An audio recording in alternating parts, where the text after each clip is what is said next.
What up, Schmoedown Rockers? So, yeah, I decided to let's just get the play-in match out of the way, and I'll just focus on having 4 matches for the next one. So, you get a bonus episode today, hopefully a shorter one. Kind of, sort of. The only thing I can, aside from the possibility that that apparently they're no longer allowed to go back to Collider because it's a possibility that they may be, and plus there's a lot of hype going into the match for today's Twitch as of the recording of this, which is Wednesday. So, yeah. I'm looking forward to that. Hoping for Wit to, finally make good on his promise to me in the dungeon. But won't be as surprised if Molly pulls out the victory.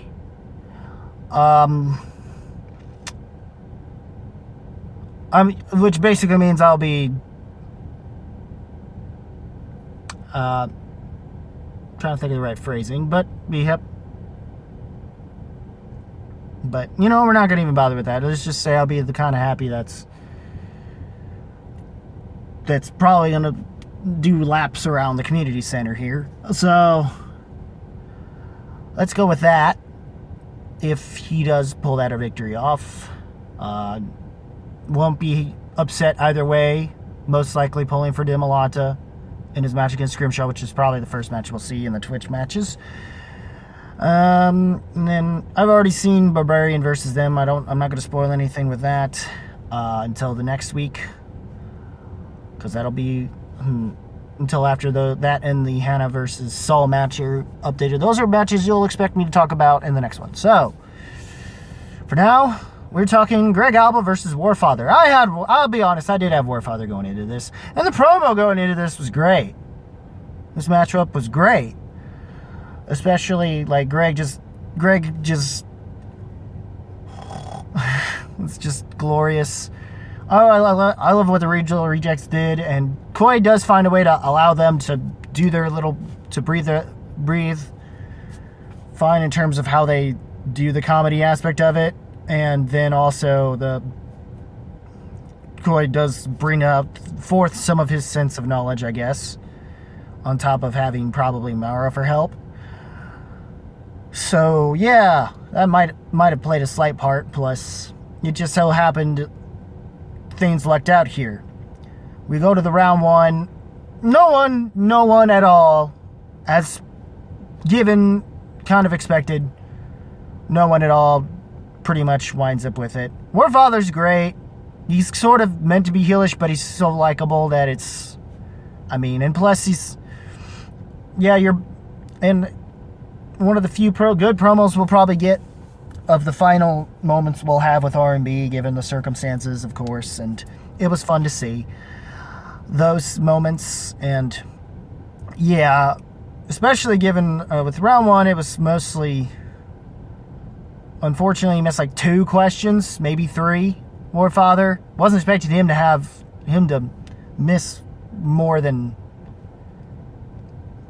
Greg. Greg surprisingly pulled off stuff, but I think that's part of it has something to do with Koi and just the luck of the wheel, and they had spinners, and luckily they hit spinner's choice. And that's the luxury of that. And he was luckily that he was in the lead, which nobody was expecting neither myself. And Greg did extremely well, and the questions at MCU were a little easier, and he was thinking of choosing DCEU, but that didn't work out. With that, and he got most of the questions, or at least he went multiple choice for most of them, but he did hit a few 2s here and there. But it seemed Warfather was having a bit of an issue with the DCEU questions, which I didn't think he had an issue with that in the last match, in that triple threat match. I mean, he did well in that one. That was one of the better matches. This was not as strong. This match was not as good as it should have been, or at least he should have performed a hell of a lot better. But it was still entertaining nonetheless, despite the fact that he first spun Trek, and when when he suspended again, Barbara Burnett concurs in a serious manner. that says something, given how much a Trekkie, for the most part, that RMB apparently is. So, yeah, that was a given. So,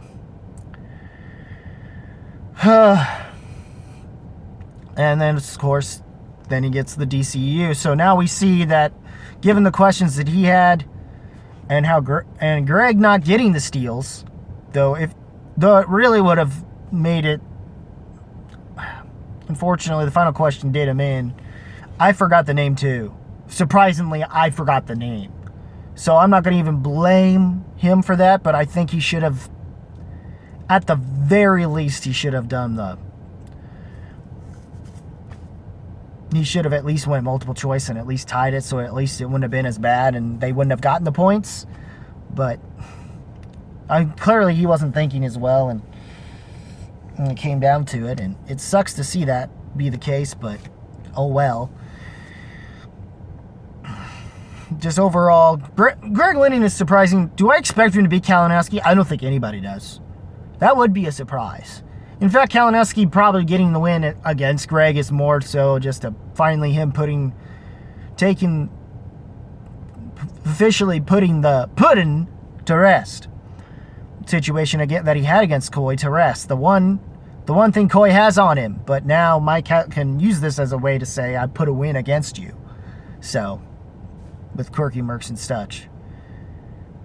It's a member of his faction, which would be enough to kind of stick it to Coy if he wanted to. So, more likely it would be what would happen, and that would be his redemption.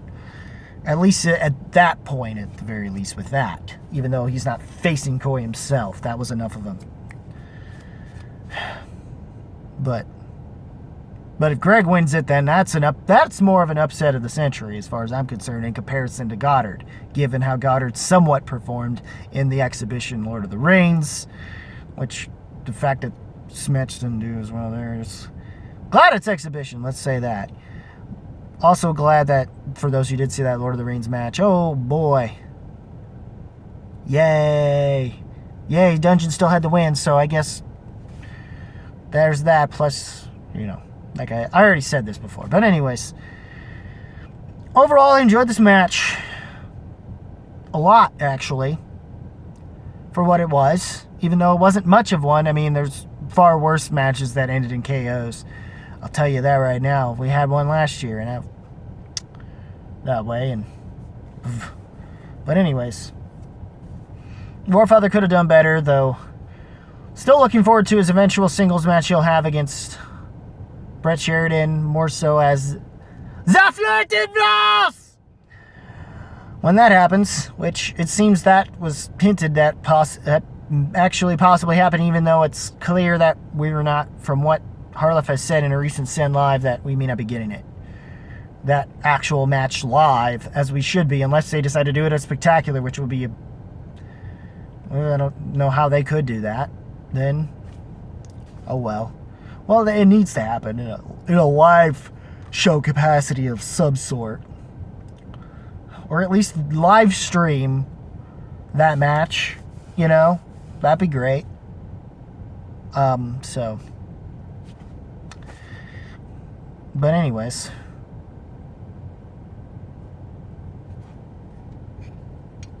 Sorry, I needed to. Sorry about that. But anyways. Yeah, I don't expect Greg to go too far, though, but, of course I didn't expect Warfather to lose this match, and Warfather was fun. Huzzah!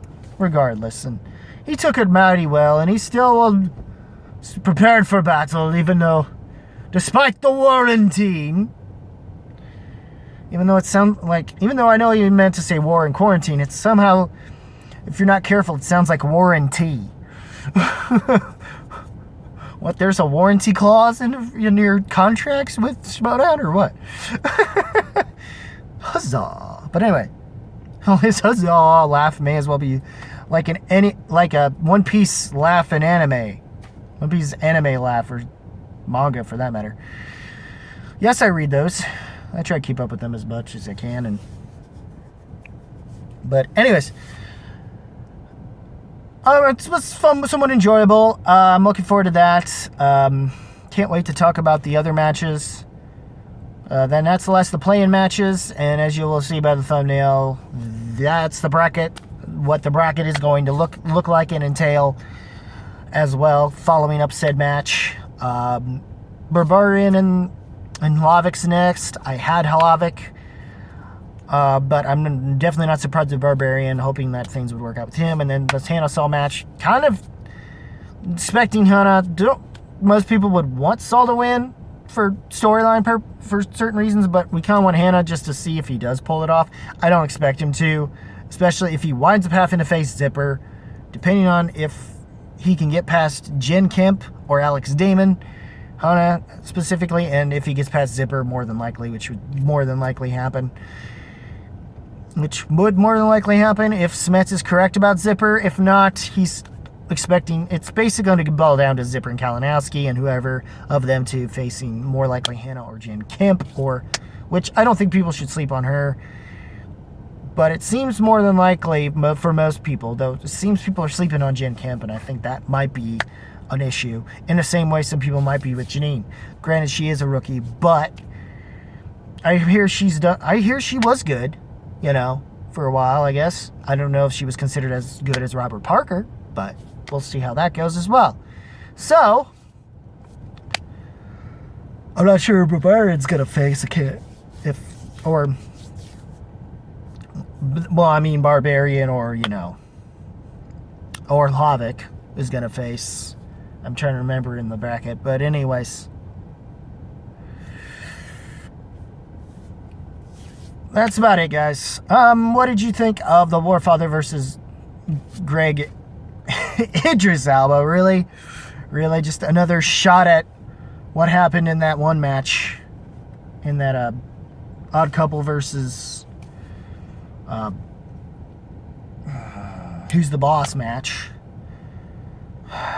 But anyways, what did you think about it? Leave a comment below. Let me know. As always, guys, keep it random, keep it real, keep it rocking. And until we talk about the Twitch matches and the other and the actual first two legit round one matches of the Inner Geekdom. If you smell what the movie trivia Schmoedown rocks, Skybound Entertainment, and so on and so forth, is cooking. Oh yeah, dig it.